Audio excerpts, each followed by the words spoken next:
Hi everyone. Okay, I am back from my trip in Paris. I'm sorry that I haven't uploaded a full episode in a few days, but honestly, after I got back, I was so exhausted and also my social battery was running very, very low.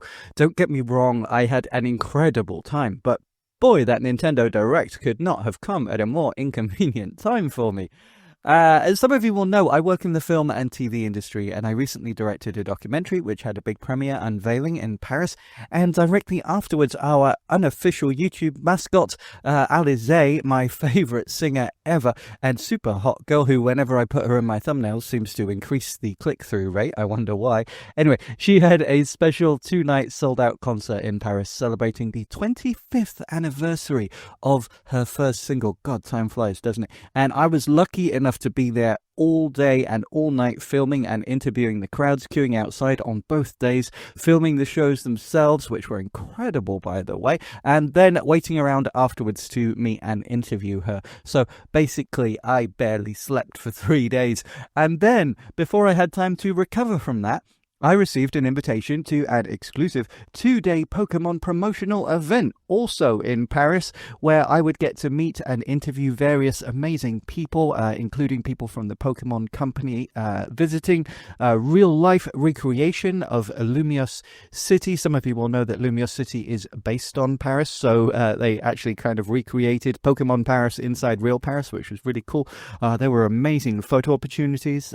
Picked up a ton of free merch to share with you, my viewers and listeners. I met Pikachu and Eevee themselves, and I nearly cried, maybe because I was tired or just because they were so darn cute.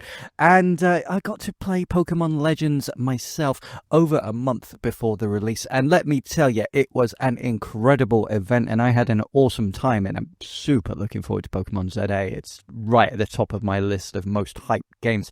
So, even though I was dying of exhaustion and running on no sleep, I couldn't pass up that opportunity, could I? It was amazing.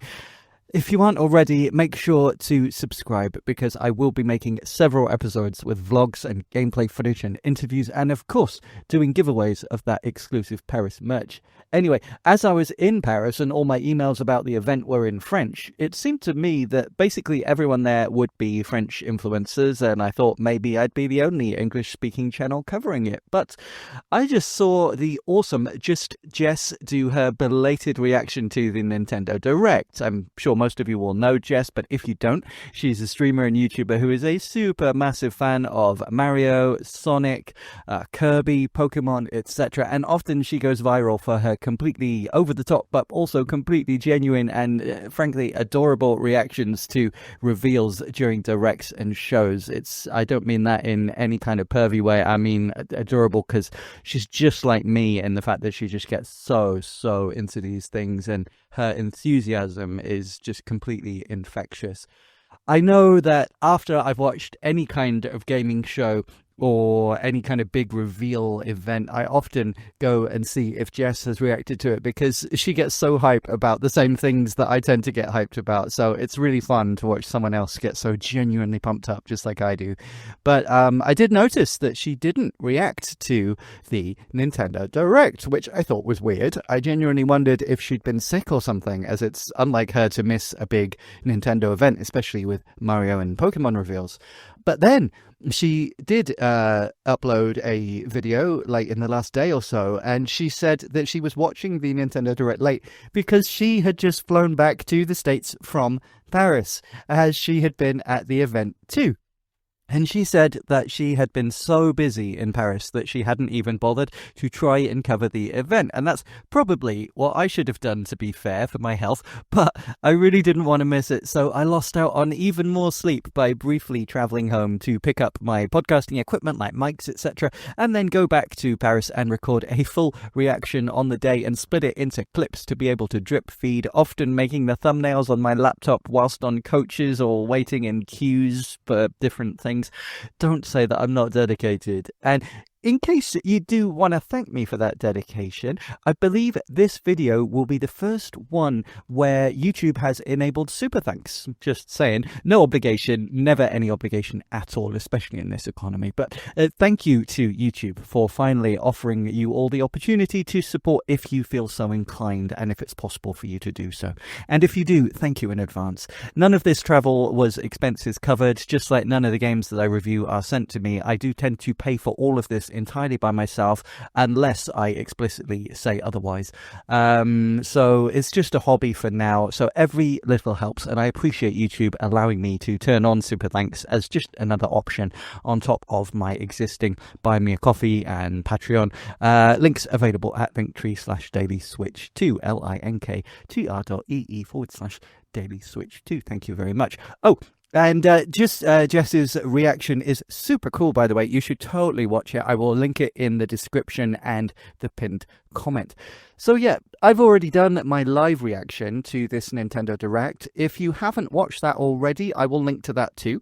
But regular listeners and watchers of my channel will know that usually with any of these live events, I do like to do a post-mortem where afterwards I do my research, stew on my thoughts, and really deep dive into everything revealed and what I actually think about it after reflection. I often do a tier list as well so that we can break it all down and you can really get an idea of how cool I thought each individual thing was. There's still stuff from the Partner Direct, Indie Showcase, and even the final days of Gamescom and the Game Awards that I want to deep dive on. But as this Direct is more current and still in people's minds, I think we should start to go over it all right now. There's many things that I want to do full episodes on, but it makes sense to start here. Let's break down the Direct after show, and then each topic individually in different episodes. I will spread them out amongst the exclusive Pokemon stuff from the Paris event too. Gonna have so many super cool things over the next few weeks, so if you aren't subscribed already, definitely do so. And if you are already subscribed, thank you. Welcome back. I really do appreciate how quickly our little community of like-minded gamers, physical collectors, indie enthusiasts, retro fans, and game developers is expanding. So it's really awesome, and despite how exhausted I am so happy for the opportunities this channel is already bringing my way. I'm really grateful. I'm super grateful to anyone and everyone who listens to my ramblings, especially those of you who leave a like and a comment. Wink wink, thank you very much. So let's just read the podcast intro super quick and then I'll dive right into the breakdown of the Direct. Let's go. Hi everyone, welcome to Daily Switch 2, a podcast covering everything related to the Nintendo Switch 2 with at least one new episode or video uploaded per day to YouTube, Spotify, and your favourite major platforms, unless I happen to be on a elongated trip to Paris. My name is Sam, and I've been a gamer since the 1980s. I've worked in the entertainment industry since I was a teenager, including as a games journalist, producer of gaming documentaries and shows, and I'm even programming multiple indie video games, including 4 which will be released on the Switch and hopefully Switch 2. So be sure to subscribe and follow the show for the world-exclusive news on those as they drop. However, I'm a gamer and Nintendo fan at heart, and this podcast is purely a passion project for me to talk about all the stuff that interests and excites me about this new system. It's not monetized or funded by any entity. It's completely unofficial and unbiased so that I can give my full, frank, honest opinions. So, if you want to support me or just find out the best places to get these free daily episodes, or to join our free members area where you can talk to me and leave suggestions and take part in monthly free giveaways to win official Nintendo prizes, and don't forget, we have all those exclusive Paris Pokemon things to add to that list of prizes. All links are in the bio and at linktree/dailyswitch2. That's linktr.ee/dailyswitch2. Thank you so much, and back to the episode. Right, so onto the Direct. As you may have gathered from my intro, where I talked about how I was in Paris for multiple events and then panicked when the Direct was announced, I wasn't actually expecting a Nintendo Direct in September, and then Nintendo announced it at the last minute with only a day or two's notice. Yes, there is precedent for a Direct often dropping in September, historically, but there were various reasons not to expect one this year. Firstly, it did seem that we already knew all of Nintendo's big first-party announcements, especially given that they have released public statements saying that the current gen development is proving to take more time than previous generations and to expect game releases a little slower than before. And then with the rebranding of the Switch 2 console bundle pack-in from Mario Kart to Pokémon Legends ZA, it seemed like the big Christmas game and promotional push would be Pokémon. So honestly, I wasn't really expecting any other major titles to be coming between now and then, especially as they had previously eschewed every possible opportunity to give a release date for titles like Metroid and Hyrule Warriors. Oh, how wrong I was, but we'll get to that. We were getting ever closer to the 40th anniversary of Mario 2, and it seemed like Nintendo were ignoring it, which was strange after they made such a big deal of the 35th anniversary with things like Mario 99, the 3D Allstars collection, and those super cool Game & Watch devices that they put out. In fact, I'd already written a script for a video that was sort of chastising Nintendo for not celebrating the 40th, but also kind of predicting that they might actually drop a sneaky direct literally on the day of the anniversary with some stealth drops. My predictions were something to do with Galaxy 2, a Switch 2 edition of Mario Wonder, and probably a Yoshi title. I was pretty much bang on with those predictions, huh?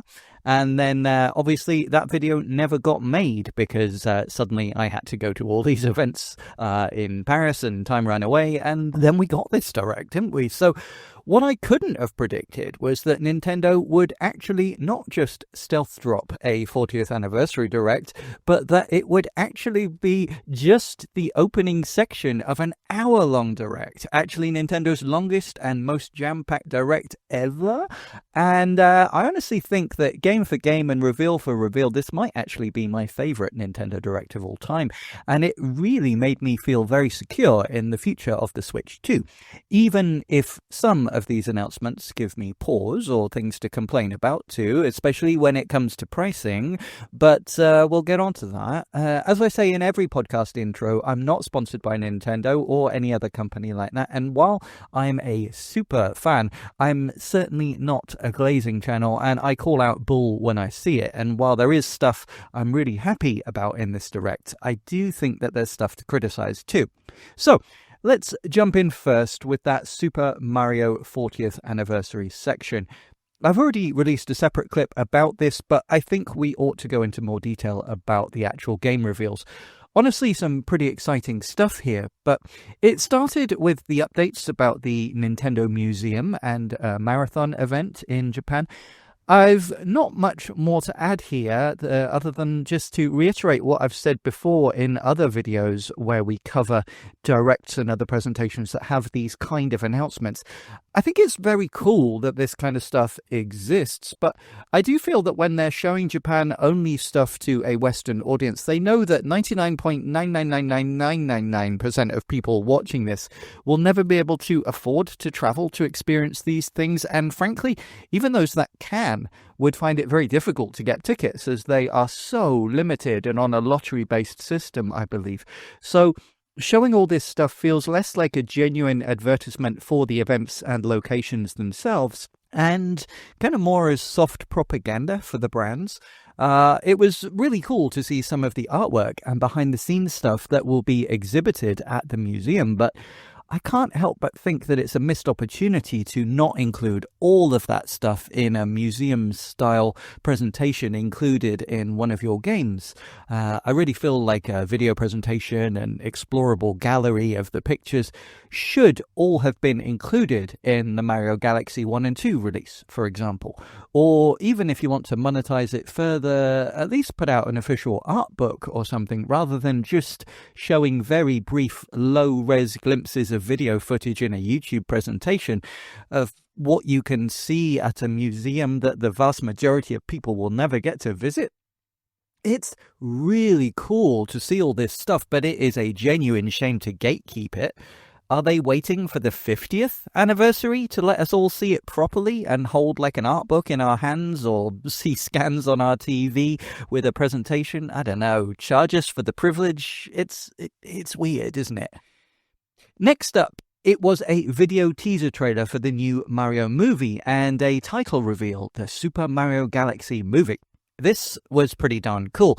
As you will have heard if you watched my live reaction, I initially wondered if it was a game reveal, but instantly realized that the render was far higher quality than any games, and I knew that it was a movie update almost right away. It looked beautiful, even higher quality than the already excellent quality of the first movie.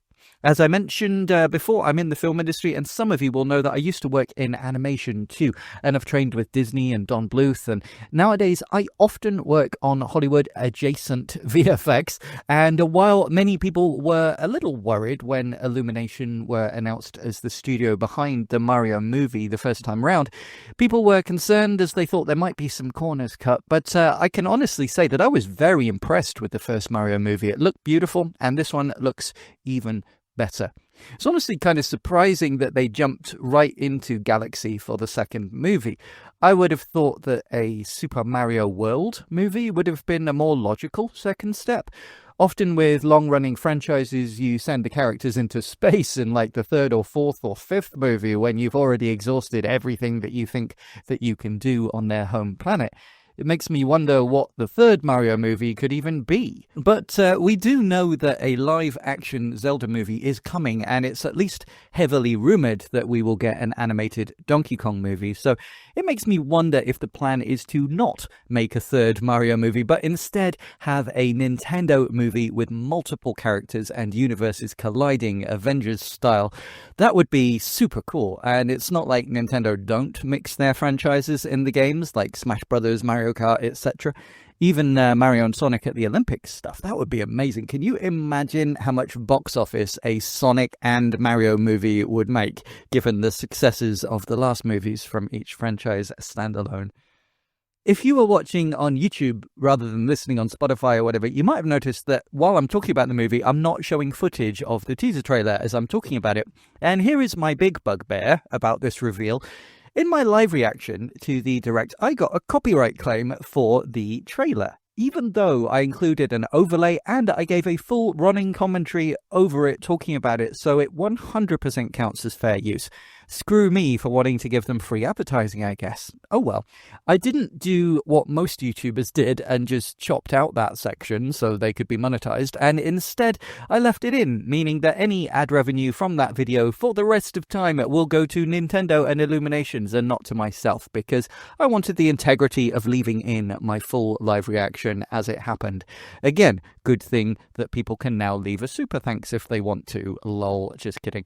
But when I made the standalone clip where I talked about the 40th anniversary stuff separately, I removed the audio when I talked about the trailer, and while I did reuse the video part of the footage, I put a big border around it and a much larger overlay over the screen, more than 30% of the screen covered. And even with that, they copyright claimed it again.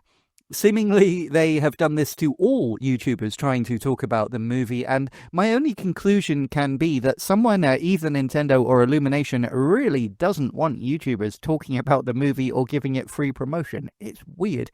So, you know what? If they don't want me to, I won't. I'm totally hyped for the movie, but if I'm going to be punished for talking about it, I don't feel inclined to promote it all that much moving forward. Obviously, I will talk about it and probably do a review when it actually comes out in April next year. It was nice to get a rough release date.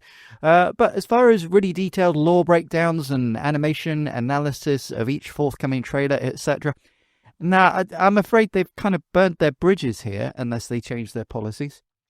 I've produced and released many movies myself over the last 2.5 decades, and I would never even consider copyright claiming anyone who is a genuine fan and is excited about my movie and wants to promote it for free.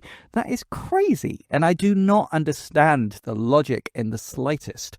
The only time that I've ever taken action was when people literally tried to upload the entire film to their channel without commentary, because obviously that breaks contracts that I have with streaming services or VOD, DVD or Blu-ray distributors, etc.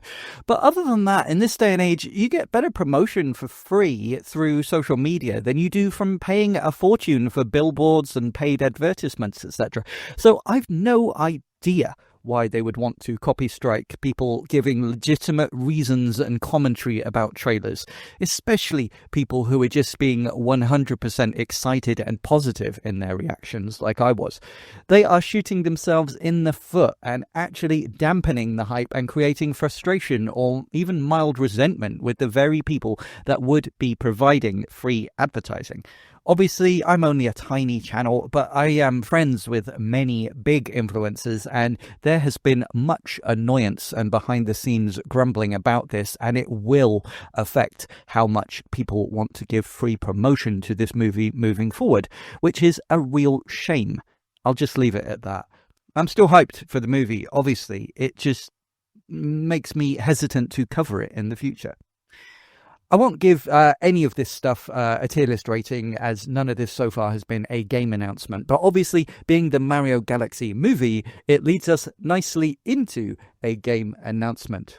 Super Mario Galaxy plus Super Mario Galaxy 2, as Nintendo is awkwardly calling it. In my predictions, as I mentioned, I figured we would get some kind of Galaxy 2 reveal, and as soon as I saw the movie reveal, it was even more of a no-brainer. The reason why I predicted a Galaxy 2 reveal for the 40th was because... Hello, baby. Sorry, one of my cats is coming to assist me.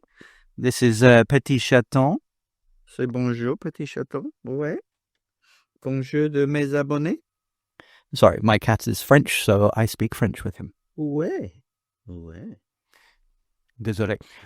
Where was I? Yeah, the reason why I predicted a Galaxy 2 reveal for the 40th was because for the 35th, we got a Super Mario 3D All-Stars for Switch 1, which contained Mario 64, Mario Sunshine, Mario Galaxy 1, but weirdly, no Mario Galaxy 2. At the time, many people felt like it should have been included, and given how it was just a simple upscaled widescreen emulated port of Galaxy 1, there seemed no logical reason that they couldn't have included Galaxy 2 other than they wanted to save it for later.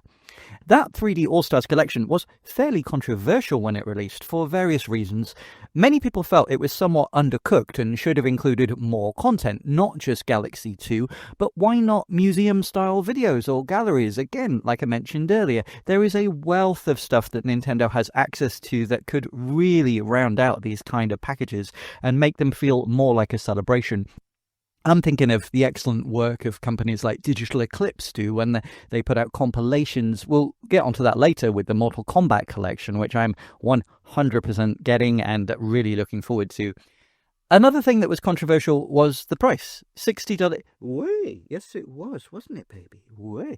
Another thing that was controversial for the price, $60 for the collection, felt steep when N64, GameCube or Wii games had been previously sold much cheaper on the Wii and the Wii U Virtual Consoles. While there were very minor changes and upgrades made to the three games in the All-Stars collection, they were basically just emulated and not proper remasters or remakes that would justify a larger price tag. My feelings on the price issue were mixed at the time. On the one hand, yes, compared to previous Virtual Console prices or compared to the content offered in other retro compilations or the effort made in other full-priced retro remasters, $60 felt extremely overpriced for just 3 games. But on the other hand, those 3 games were 3 of the best games ever made. No question that each one of them provides many, many hours of entertainment. I've replayed all of those games multiple times, and I'm sure most big long-term Mario and Nintendo fans have. So it was simultaneously overpriced, undercooked, lazy collection, and great value at the same time. A weird prospect. Kind of like, well, of course, it's a no-brainer to buy it, but at the same time, it should have been so much more, especially when charging what was, at the time, the standard price for a full, brand-new AAA release. These same criticisms apply to this new collection, but multiplied by 10, obviously, but we will get onto that in a moment. The other major criticism of that 3D All-Stars pack was that, like Mario 99, also from that 35th anniversary celebration, it was a time-limited release and is no longer available to buy. I'm far from the only person that really hated that. Obviously, diehard fans who were around at the time just bought it while it was available, but for anyone who couldn't afford it at the time, or for newcomers buying a Switch or Switch 2 after this date, it means that the only way to get that collection is to buy it secondhand, often from scalpers. What on earth is Nintendo's motivation in doing that? They don't make any money from these aftermarket sales. If it was still available to buy, then people would still be regularly buying it when they pick up a new console for them or their kids. Mario titles are evergreen sellers.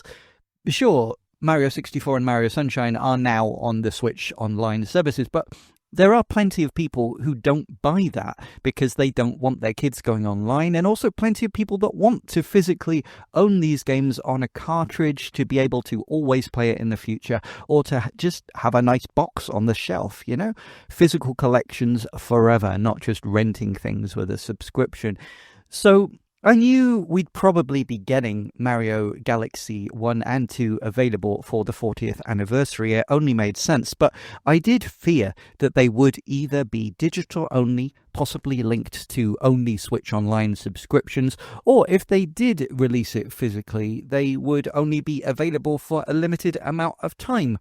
So, while I'm not exactly happy with every detail of how Nintendo is going about this release, I am very happy to say that neither of these fears was justified. And while it's not a perfect announcement, especially as far as the price goes, it could have been so much worse. So let's get into it then. I'm sure most of you know what Galaxy 1 and 2 are, but for those that don't, a very quick summary would be that Mario Galaxy was the third major 3D Mario platformer for home consoles. The sequel following Super Mario 64 on the Nintendo 64, obviously, and Super Mario Sunshine on the GameCube. It released on the Wii in 2007, and it was one of, if not the best exclusive title on that system. Beautiful graphics, incredible music, the first Mario game to have a full symphony orchestral recording, a surprisingly fleshed out story for a Mario game with Rosalina's Storybook, and a really interesting game mechanic where setting the game in space allowed for all kinds of cool playing with the physics to control Mario in ways that were never possible before, being upside down or on cylinders or on spheres, etc. It's one of the best 3D Mario games ever. Hell, it's one of the best platformers ever in any franchise and in 2D or 3D. It's just an extremely high quality product. One of Nintendo's absolute flagship best. Obviously, Super Mario Galaxy 2 was the sequel, and quite a rare thing for a 3D Mario game to get a follow-up on the same console, releasing on the Wii in 2010. Usually with 3D Mario titles, you just get one per console per generation. Perhaps an explanation for this is that Galaxy 2 was originally planned to be more of a DLC or expansion to Galaxy 1, with the original working title of Super Mario Galaxy More. But they obviously decided that eventually, as more and more was added to the expansion, it warranted being sold as a separate game and labelled as a sequel.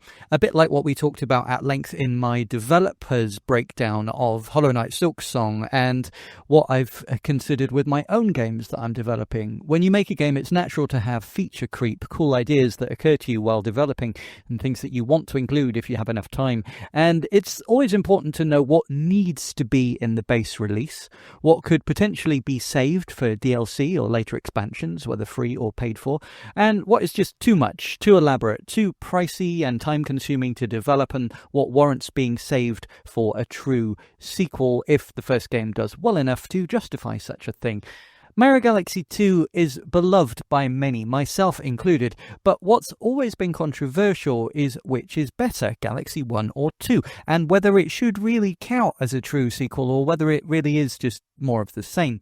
My own personal opinion is that I really love the fact that Yoshi was added, and some of the levels and challenges in Galaxy 2 are even better, more fun to play, and better designed than those in Galaxy 1. But The fact that they downplayed the story elements, didn't include Rosalina's book, and made the whole thing feel more linear and separate challenging levels using the same engine as the first game, it's less of a complete experience and does feel like, to me personally, it's more of an extension of the first rather than a game which stands alone by itself and doesn't require you to play the first game. It's just more of the same, but that doesn't mean it's not really, really good, incredibly polished and well designed. And yeah, I'm absolutely a sucker for anything Yoshi, so it did feel really weird when it wasn't included alongside Galaxy 1 in the 3D All-Stars collection. It felt very, very ominously missing and like they were going to try and charge for it later down the line. It's worth noting that both Galaxy 1 and 2 got budget-priced Nintendo Selects re-releases on the Wii, and were available on the Wii U eShop for just $20 or £17, as I remember paying myself in the UK. And so while it's unusual in the modern era, basically Switch 1 onwards, there is no reduction in prices for Mario games. If anything, they go up in price, much to my chagrin. There is precedent for Nintendo selling both Galaxy 1 and 2 at more wallet-friendly budget prices. Not to mention Galaxy 1 being already one of the 3 games in that $60 All-Stars collection on the Switch 1. So yeah, pricing. This is a weird one. During my live reaction, you may have heard that I was happy to have Galaxy 1 and 2 available and relieved that there would be a physical release. But my main concern was how they were going to be priced, and that is the main concern that people are going to have here. If it was already considered a bit rich for Nintendo to charge $60 for a bare-bones collection of 3 old 3D Mario games, then it's even worse now that they're charging $70 for just 2 old 3D Mario games, especially as one of them was already included on the previous $60 collection. If you want to, you can buy them digitally for $40 each, so it is arguable that if you already bought the last collection and you only want Galaxy 2, you can save yourself $20 in inverted commas, but as I said, most collectors will want the physical edition. It's also arguable that if both digital games cost $40, that buying a $70 physical edition saves you $10. That's kind of true, sure, but that just serves to make the $40 prices just look even more steep and ridiculous. As I said, both games have previously sold as physical editions for less than that as Nintendo Selects, and at half the price when previously being released digitally on the Wii U. And here's something that many don't seem to have noticed. This is a Switch 1 physical release. As far as we know, there is an update for it to run better on the Switch 2, yes, but there will be no Switch 2 physical edition. And while Nintendo has somewhat conditioned us to expect some Nintendo games to cost $80 nowadays, and therefore $70 seems cheap by comparison, for example, DK Bonanza seemed like a bargain after the $80 Mario Kart World, that simply isn't the case for Switch 1 games. Those prices are only for Switch 2.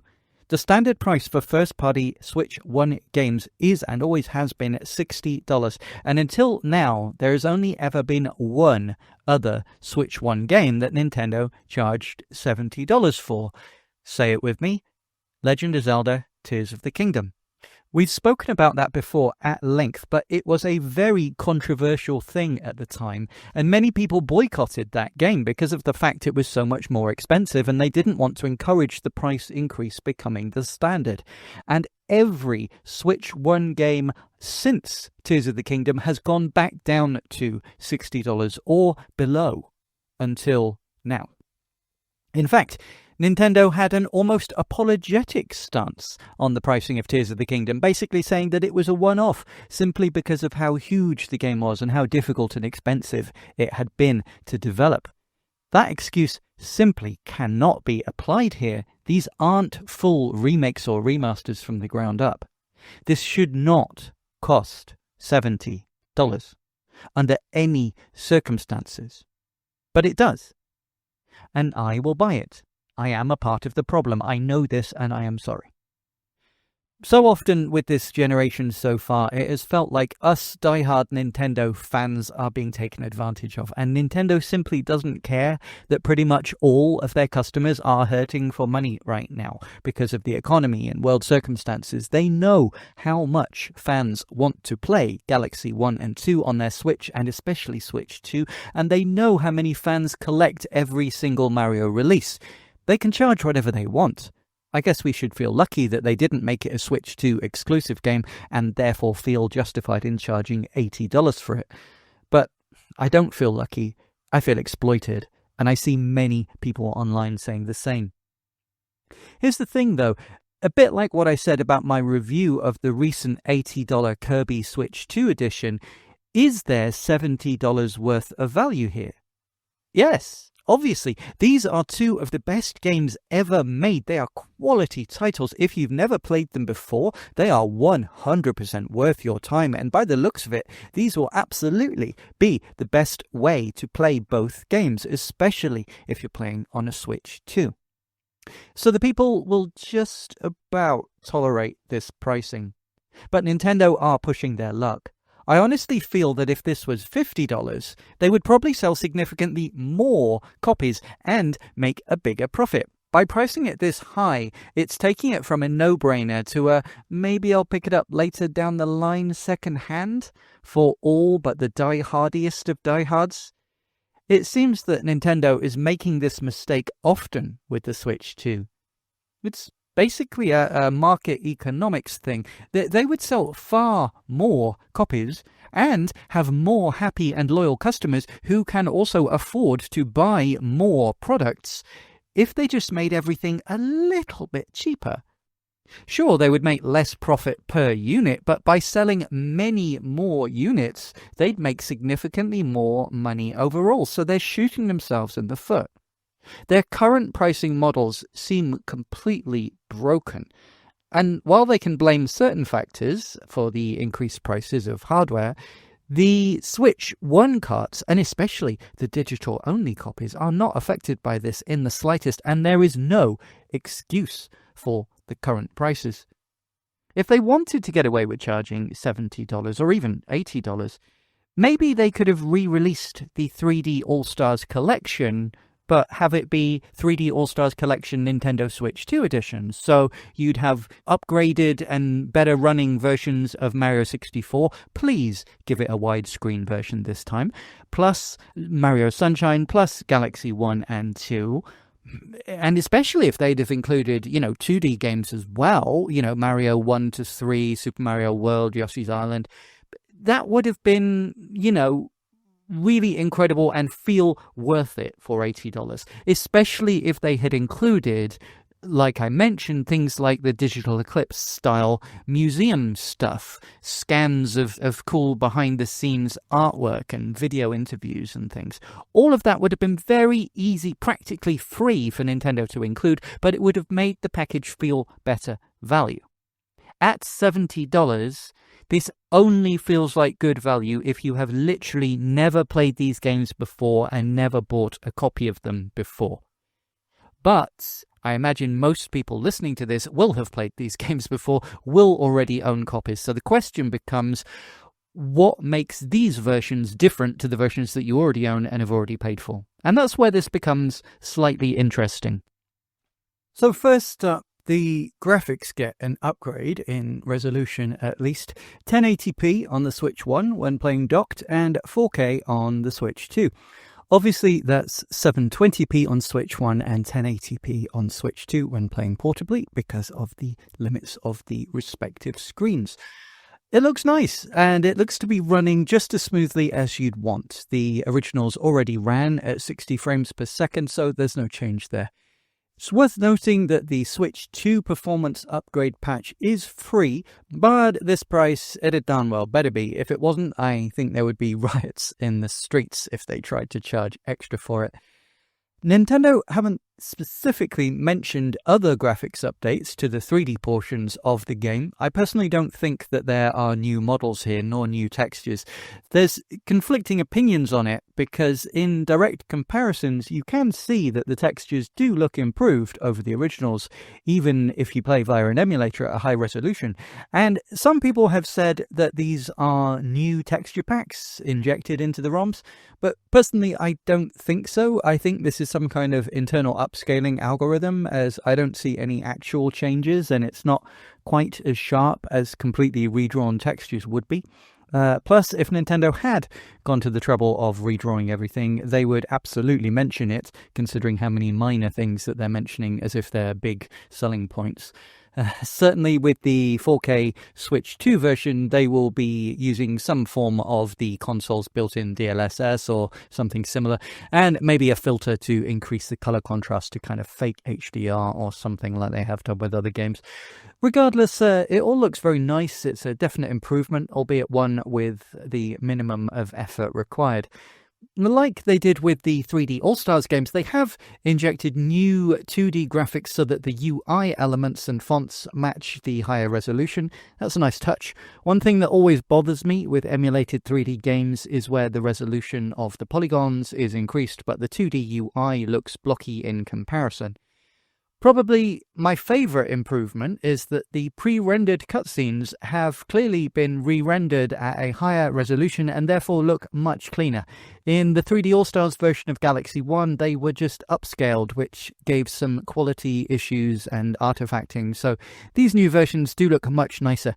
This would imply that Nintendo must still have the original files from when the game was originally developed, and adding to that theory, while the games themselves haven't been particularly noticeably improved, it's possible that these are newly recompiled source code rather than just a ROM with injected content like it was in the 3D All-Stars version, as minor additions have been made to the games. Emphasis on minor. In Galaxy 1, a new chapter has been added to Rosalina's Storybook, basically an epilogue, probably leading more smoothly into joining the game into its sequel, knowing that most people will probably play them directly one after the other. More excitingly, completely brand new storybook content will be added to Galaxy 2. As I mentioned, one of my complaints about the original Galaxy 2 was they removed the storybook element. Miyamoto famously saying that story doesn't matter in a Mario game. So it made it feel more like a set of disconnected levels rather than a continuation of the story from the first game.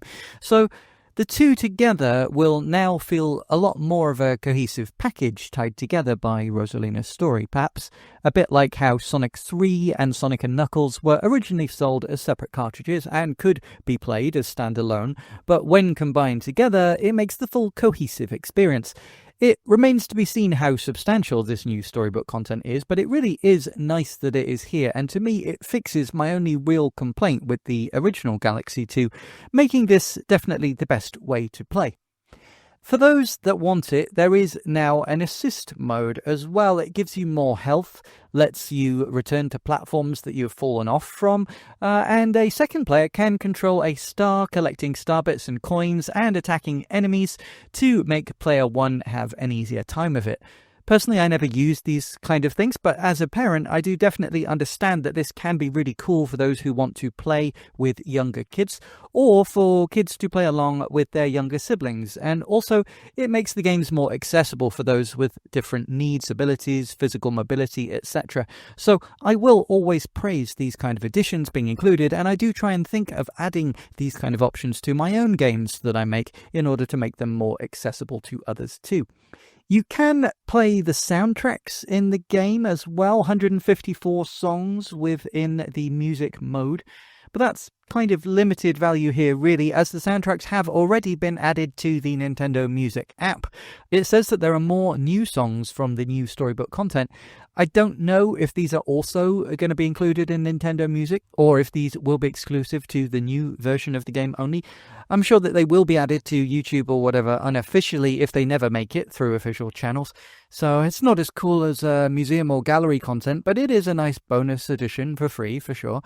there were 2 specific Mario Galaxy Amiibos announced for sale separately in this Direct, and we'll get to them in a minute. But if you buy the Mario and Luma Amiibo, you can use it to spawn a health mushroom, while the Rosalina and Luma's Amiibo gives a full 1-up mushroom. I guess that's kinda cool, but given the assist modes, I'm not sure how useful this actually is. And also the Amiibos are launching significantly after the game launches, which is weird. For some reason, not mentioned anywhere in the English language website or trailers, but in the Japanese website, it does mention that on Switch 2, you can use mouse mode. Initially, that seems like a good idea because the original Wii versions of the games used the Wiimote as a pointer so that you could control a cursor separate to Mario to collect things without having to run over to them, something that was very awkwardly emulated in the previous Switch 1 only 3D Allstars version of Galaxy 1. So at first you might assume that's what this mouse mode could be useful for, but it seems from the Japanese website at least that the mouse mode only applies to that Player 2 functionality that I just mentioned, which is very strange. Other than that, the only other info that we have is that the games will release in this October. Presumably that's for the physical Switch 1 release, the Switch 2 upgrade, and the 2 separate eShop versions, though we don't actually know yet. They may be released on different dates. Although, bizarrely, so far we've only been shown the Switch 1 footage with nothing of the Switch 2 version. We've only just been told that it will be 4K.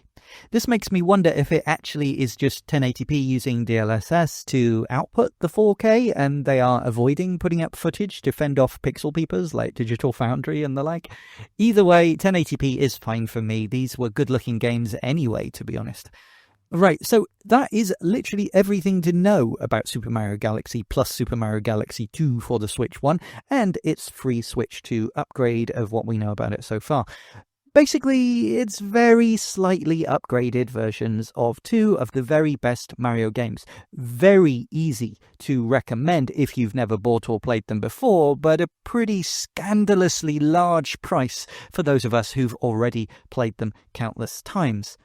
At a lower price, or including more games on the cart, this would have been a no-brainer. But as it stands, we have only the second games ever for the Switch 1 to be released at the absolute highest possible price point.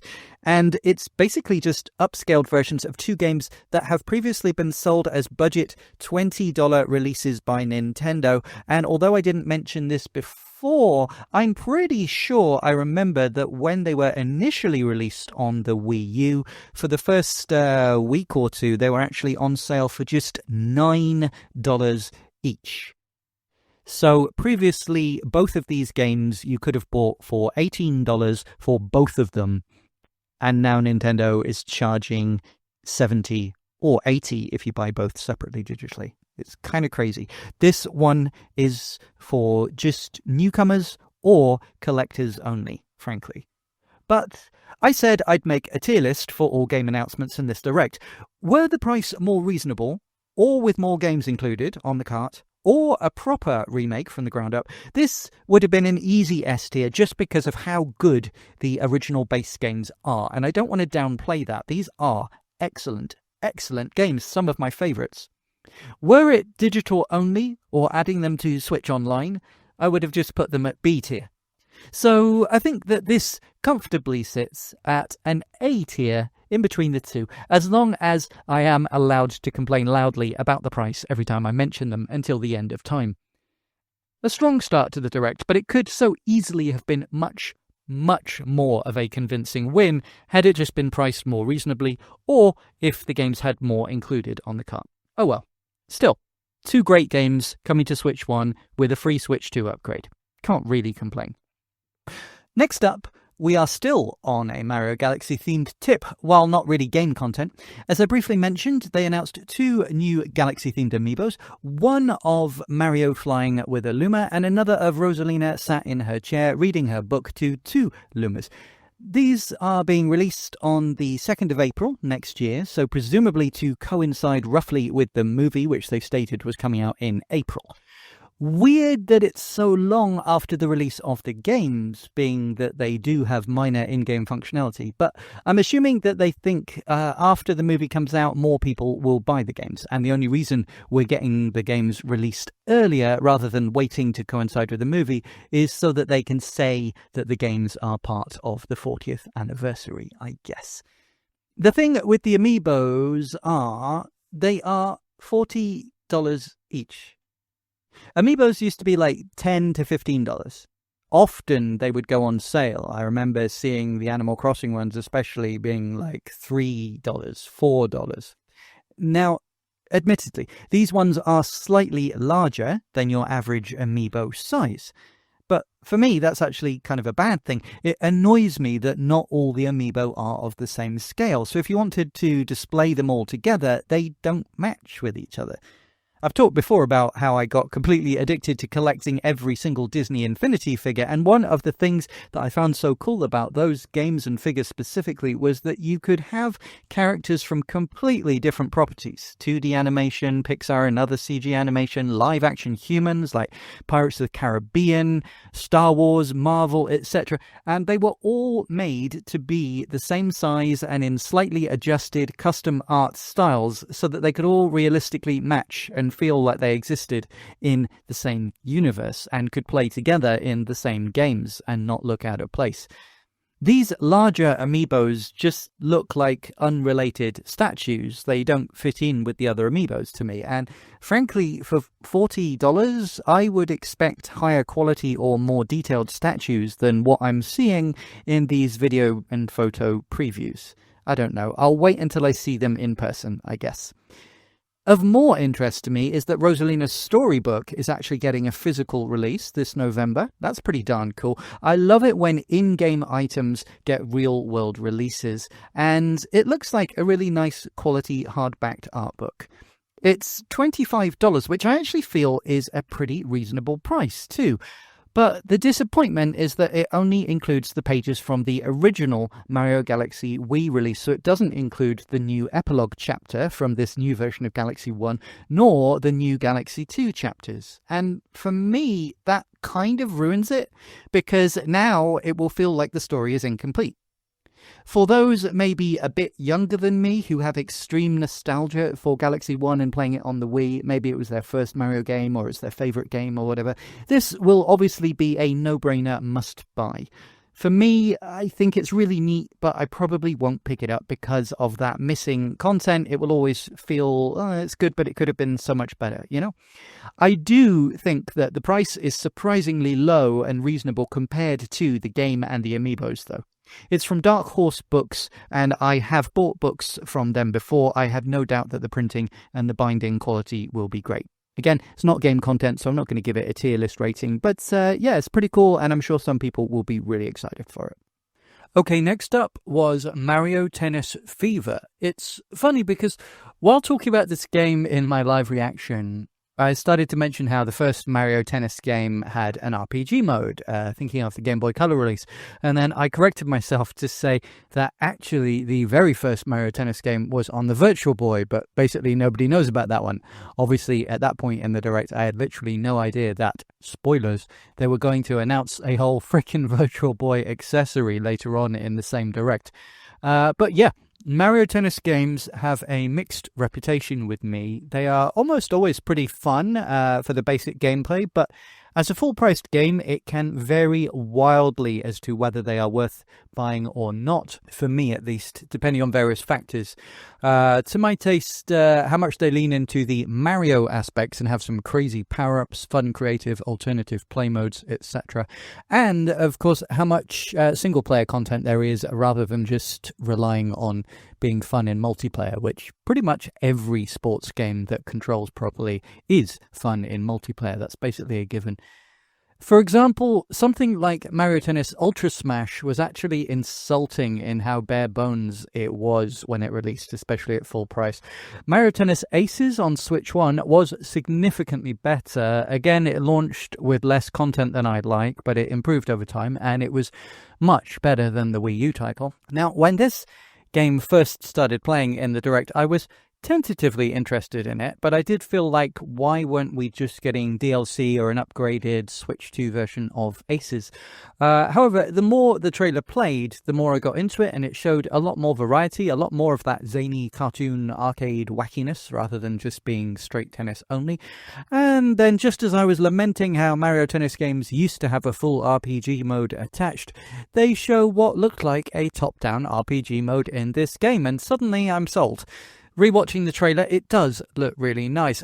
I'm not the biggest fan of the baby versions of the Mario characters. I've just never liked the aesthetic much, and it seems weird to have them coexisting alongside the adult versions. But for this RPG mode where it's top-down and the characters are small on the screen, and of course they are learning different skills as they go along, it actually kind of makes sense in a twisted way, and I think it looks pretty neat. Every version of Mario Tennis has some sort of gimmick to the gameplay, with varying levels of success to differentiate them from the others. And this one has the Fever Racket mechanic, and that's where the name comes from, Mario Tennis Fever. We don't know much more than what's in the trailer. There's pretty decent roster of 38 characters, although many of them are, multiples, like the baby versions of the existing characters. There's tournaments and trials, which you'd think are a given, but given Drag X Drive launched without them, it's nice to have it confirmed at least. There's online play. You can use motion controls if you're that way inclined, but thank goodness they are optional. Again, we don't know much, but I like what I'm seeing so far. I'm also happy that this is a Switch 2 exclusive game, first party, and we have a release date coming out on the 12th of February 2026, 2 days before Valentine's Day. As we all know, in tennis, love means nothing. For now, I don't have much more to say about the game, but I will say I'm very interested in it. The price is $70, which is not an insta-buy bargain, but I am glad that it's not $80. Here's one weird thing though, the UK eShop is currently showing the digital version of the game as £8 cheaper than the physical version, which if continuing over to the US version would likely make it $10 cheaper for digital. I have long preached that the digital versions of full-priced games should be at least $10 cheaper, but Nintendo has previously stubbornly avoided this and tried to encourage others not to do so. Is this a sign that they're softening their stance here? I truly hope so. Personally, I don't mind paying extra for a physical version, especially if it's actually on the cart and not a key card or a code in a box, but I am 100% for digital-only versions being cheaper for those that only care about playing the games on release date and want to save some cash. As a game dev myself, I have always felt that it would be exploitative of me to charge the same price for my digital sales when that means that I'm just pocketing the extra money that would usually go to paying for the manufacturing, shipping, stockage and third-party seller fees. This could be a very good sign, but let's not yell about it too much in case otherwise Nintendo might change their mind or say it was a mistake. As for a tier ranking, it's not an S tier, not just yet, but for a fairly substantial first-party release that is Switch 2 exclusive with a fixed release date, I'm going to put this as an A tier. And being that it's actually a new game, I think it should probably be placed before Galaxy 1 and 2, despite how much I do love those games. If they were cheaper, they'd keep the top spot, but that price really is a sore point, to be honest.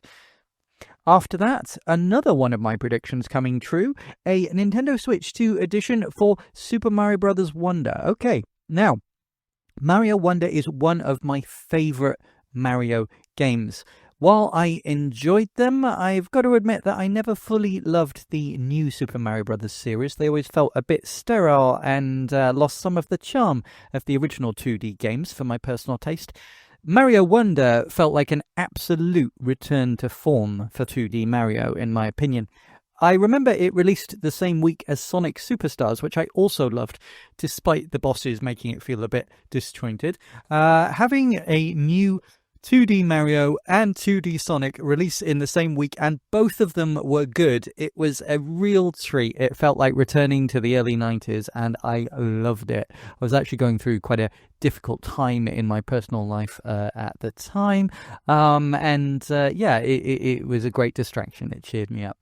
I have long craved for DLC for Mario Wonder, and when the Switch launched with these Nintendo Switch 2 editions, some as free update packs like the one for new Super Mario Bros. U and Captain Toad, and some as paid ones with extra content like Kirby and the Forgotten Land, I've been keeping everything crossed for an update to Mario Wonder. It seemed inevitable, and here it is. However, it's not exactly what I imagined or hoped for. One scenario I would have predicted is what happened with Mario U, a free update that just updates the game with higher res graphics and maybe a performance boost in frame rate or something. I would have been very happy with this, frankly, making an already beautiful game just look even more beautiful. But what I really hoped for was a Nintendo Switch 2 edition with a new boxed copy that, yes, had those graphical updates, but also got more content. And it seems like that's what we've got here. Kinda. We don't know everything yet, and the jury is still out. These Switch 2 editions often have stupid names. This one is Super Mario Bros. Wonder Nintendo Switch 2 Edition Plus Meetup in Bellabel Park. I swear Nintendo don't even think about us poor YouTubers who somehow have to make the titles of our videos be under 100 characters. The Bellabel Park section looks pretty substantial, if I'm honest, but it also doesn't hugely interest me because from everything that we've been shown so far, it seems like it's 100% multiplayer only. For me, 2D Mario has always been a predominantly single-player experience, and I'm challenging myself against the layouts and trying to beat my own best times, etc. I've never really enjoyed any of the multiplayer Mario stuff anywhere near as much as the single-player platform levels. Don't get me wrong, everything they've shown actually looks fun, polished, well-designed, well-thought out. It's just that if I was going to be paying for extra content, I was really hoping for more levels and maybe a new single-player campaign. Mind you, that doesn't mean that we aren't getting it. We have a release window as spring 2026, so this is quite far away. And in the trailer, the announcer actually makes a point of saying, and I quote, "The Nintendo Switch 2 edition adds other new content as well. Look forward to more on that in the future." And it shows Mario negotiating a map, talking to Captain Toad and some other characters, some other stuff. So I really hope that we are getting more substantial single-player stuff. Obviously, I always bring this up when talking about the Nintendo Switch 2 editions with that ominous plus sign before the new content. Because, like, Super Mario Party Jamboree plus Jamboree TV has really broken my trust when it comes to these editions, where it is seemingly quite possible that the original game will remain completely untouched, with no upgrades, not even graphical or performance bumps. But to my eyes, it does look like the content from the base game here is running at a higher resolution, and the fact that they say the Nintendo Switch 2 edition is getting new content as well as Bellabel, to me that implies that the base game is getting updates too, as well as the multiplayer stuff. I sincerely hope so. And yes, somebody will correct me and say, oh, Jamboree TV has had new updates and now the graphics are slightly improved in the base version. Yeah, I know, but it's not on the cartridge, is it? It's not on the cartridge. And that's kind of the whole point in these editions for me. So for me, I am excited about this. It's a potential confirmation that I might be getting exactly what I wanted, but I will have to wait to find out. If it was just the base game with no improvements, but the multiplayer tacked onto the side, I think this would be a B-tier announcement for me. If it's a full substantial content update and quality update for the base game as well, that would frankly be an S tier. So until we find that out, I'm putting it tentatively in the middle at A tier. I think I'm even going to put it ahead of Mario Tennis, even though it's not a new game and we don't know too much about it yet. The potential is there for this to make one of my favourite Mario games even better. So I'm really hyped for it. And I'm always going to prefer a platform game over a sports game. Sorry, that's just me. I'm tempering my expectations, though. And we really need to wait to find out more. And let's hope that they've given up on the stupid $80 price tag for these re-releases of old games by then, huh? Go listen to my Kirby and the Forgotten Land star-crossed lovers taking their life. review for my very mixed opinions on which $80 games are and aren't worth it. And spoilers, basically, no Nintendo games should be $80 from this point onwards. They just shouldn't. They haven't worked. It's a failed experiment. People aren't buying them. So hopefully they've learnt from that. Minor aside, we got an announcement of a talking flower toy. Okay. Not sure what to say about that. Frankly, the talking flower is probably my least favourite element of Mario Wonder, and the fact it's now appearing in more Mario games is actually slightly grating to me. I'd kind of hoped that it would just be in that one game and they'd move on. It's always kind of cool to get decent-sized models of Mario things in real life. I'm still kind of considering buying that hoary piranha plant webcam, not to use as a webcam. It's a terrible webcam, but it just looks really cool. I can imagine it sitting there on your window ledge like a real pot plant, looking pretty cool. But the fact that they specified that it sometimes talks on its own without you telling it to or pressing a button instantly kind of took away any interest from me.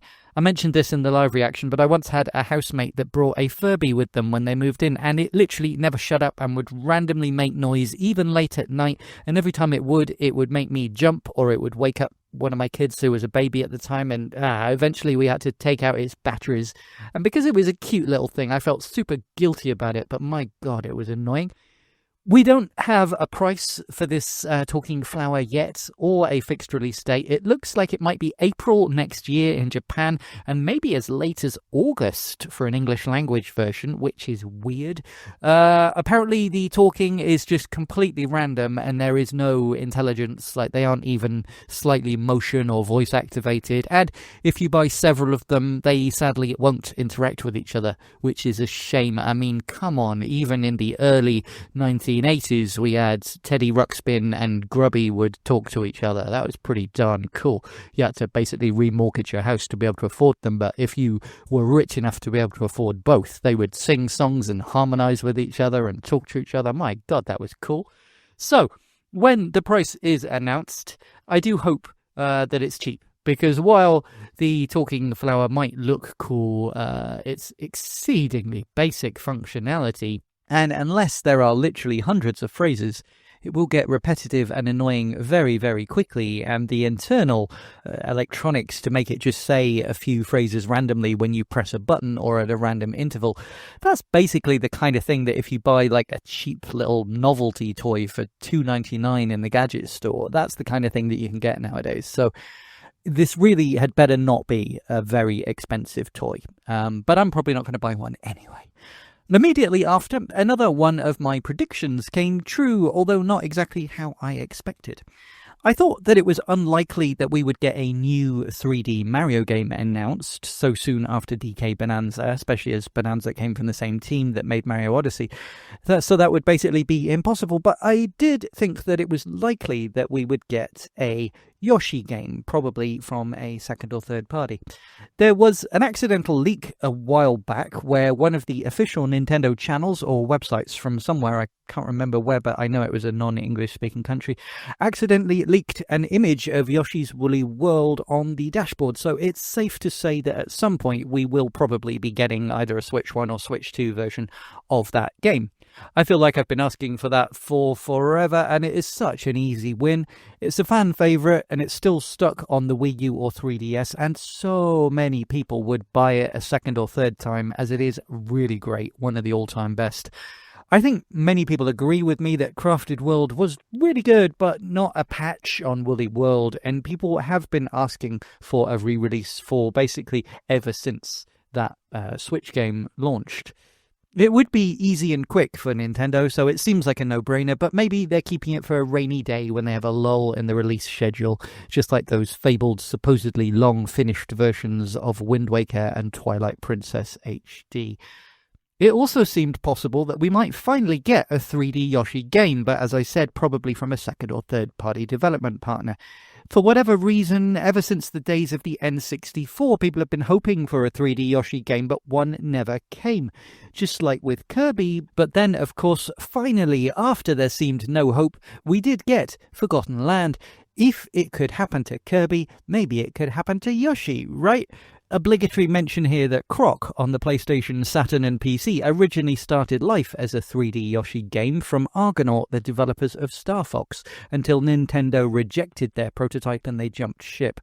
Of course, ironically, Croc just got his own remake and a modern version is now playable on the Switch before Yoshi ever got his own 3D platformer. When the trailer for this game actually started with the 3D CGI cutscenes, which are beautiful by the way, it really did look like it could be a 3D Yoshi game being finally announced. But I knew not to get my hopes up. It's foolish to expect one at this point, and sure enough, as soon as the actual gameplay footage started, it was a 2D side-scroller as usual. However, that's not to say that I was disappointed. I love Yoshi side-scrollers. I've really loved pretty much all of them, except for the new Yoshi's Island DS game, which, I don't know, I was just so on. It wasn't bad, but it wasn't great. This particular trailer really reminded me of Yoshi's Story on the N64, perhaps just because it's based around a book, but I definitely also got vibes of that game from the music and art style, and for me, that's no bad thing. I know many people were disappointed with Yoshi's Story, perhaps because they were expecting a 3D Yoshi game on the new 3D Nintendo system, the N64, but also perhaps because it felt simpler and easier and more of a children's game than Yoshi's Island on the SNES. But personally, I always really enjoyed it. And actually, it's not as easy as you might think. There are basically two ways to play it. If you want to just rush through and complete the story campaign, yeah, okay, it's easy and a child could do it. But if you want to do it properly, collecting all the fruits in the right order rather than just getting to the end, it is actually pretty challenging. When I was watching and reacting to this game originally, I noticed that there was some jerkiness or low frame rate in some of the assets, but I said in my live reaction that I felt that it was likely on purpose and the graphics were trying to recreate maybe a stop-motion animated look. It's just that when I was reacting, the gameplay footage was in a very small window in a low res on my laptop while I was capturing to make sure that the temporary shared internet in my hotel held up while I was recording audio. But yeah, as I suspected after watching the trailer again in full screen and full quality, this is an absolutely beautiful game. The art style is gorgeous. It seems that every dedicated Yoshi game somehow is required to have its own unique art style, and this one is an interesting aesthetic of a kind of storybook come to life, with most elements trying to look at least somewhat hand-drawn, hand-painted, with some line or crosshatch shading. Yoshi himself and many of the characters have that stop-motion or hand-animated element of a purposefully low frame rate animation, but they obviously move through the world and everything scrolls at a smooth 60 FPS. It's an interesting look, and I mostly really like it. There is somewhat of a disconnect, being that as well as the hand-shaded parts, there is real-time lighting and shading too on top of it, and many of the particles and elements like grass, leaves, and dandelion seeds, etc., all move perfectly smoothly, so it's not quite as consistent artistically as something like Woolly World or Crafted World, and the full CGI cutscenes are a completely different art style too. But if you take that as the cutscenes being the real world, in inverted commas, and then Yoshi jumping into the book, and the animated drawings and paintings of the book then magically coming to life, and then moving in smooth motion, it kind of makes sense. It might take a little getting used to, but overall, I do really like how it looks. It's very cute and creative and fun, as always with a Yoshi game, and the fact that each turn of the page brings up new elements adds a lot of potential for vast variety, changing pretty quickly. It looks like there are a lot of puzzles and a lot of variety to the gameplay mechanics as well. That's a great thing as far as I'm concerned. I love 2D puzzle platformers and I love unique gimmicks in each level of a platformer. This is a Switch 2 exclusive, so no holding back on the graphics or performance for Switch 1, and yet another first-party exclusive for Switch 2 that we know is in the pipeline now. There's no exact date for it, but spring 2026 is the window, and I think that fits in well with the current first-party lineup as we're now seeing it take shape as more of these games and release dates are being announced. No confirmation of pricing yet. I would assume $70. Anything under that and I will be very, very happy. But as long as it's fully on the cartridge, like most first-party games are, I'm happy with $70 for a completely brand new system-exclusive Yoshi title. Basically, yep, everything about this looks great. And while I'm still really hoping for Woolly World and hopefully one day a real 3D adventure for Yoshi, I'm still excited enough for this to make it my first S tier of the Direct so far. Love it. Okay, so that is the Mario 40th anniversary section of the September Direct fully covered. But of course, we've still got so much left to cover. Tons of great third-party stuff, DLC for Mario and Pokémon, release dates for Metroid and Hyrule Warriors, a new Fire Emblem, 3 Resident Evil games, Mortal Kombat Legacy, the frickin' Virtual Boy making a comeback, and so much more. We're already long past the hour mark, so I'm going to take a break here, but come back pretty much every day this week for another full-length episode where I try my darndest to catch up with everything from not only this Direct, but from that 2-day Pokemon event in Paris that I attended, my early playtest of Legends ZA, several reviews of major games that have come out recently that I didn't have time to cover, wrapping up Gamescom and the Gamescom Awards. Spoilers, Nintendo absolutely cleaned up there for a change. There is literally so much to cover that I don't even know when I'm going to be able to sleep. And of course, I still owe you all a 1,000 subscriber special where I'll be giving away cool stuff, including official Nintendo toys, Pokemon cards, posters, and even a Switch game. You don't want to miss this, so if you haven't already, please subscribe. Don't forget to drop a like, a comment to let me know what you thought about this Mario and Yoshi stuff, and if anyone wants to try out that spiffy, shiny, new fangled super thanks button on YouTube, you will be the first, and I will be eternally grateful, and will of course shout you out in a forthcoming episode. Thank you so much, guys. Don't forget that you can find all the ways to watch, listen, support the show, and join our free members area with free giveaways of official Nintendo prizes, all at linktree/dailyswitch2. That's linktr.ee/dailyswitch2. I'm off to make a pot of coffee because I've got yet more episodes to instantly start recording while this one uploads. Later.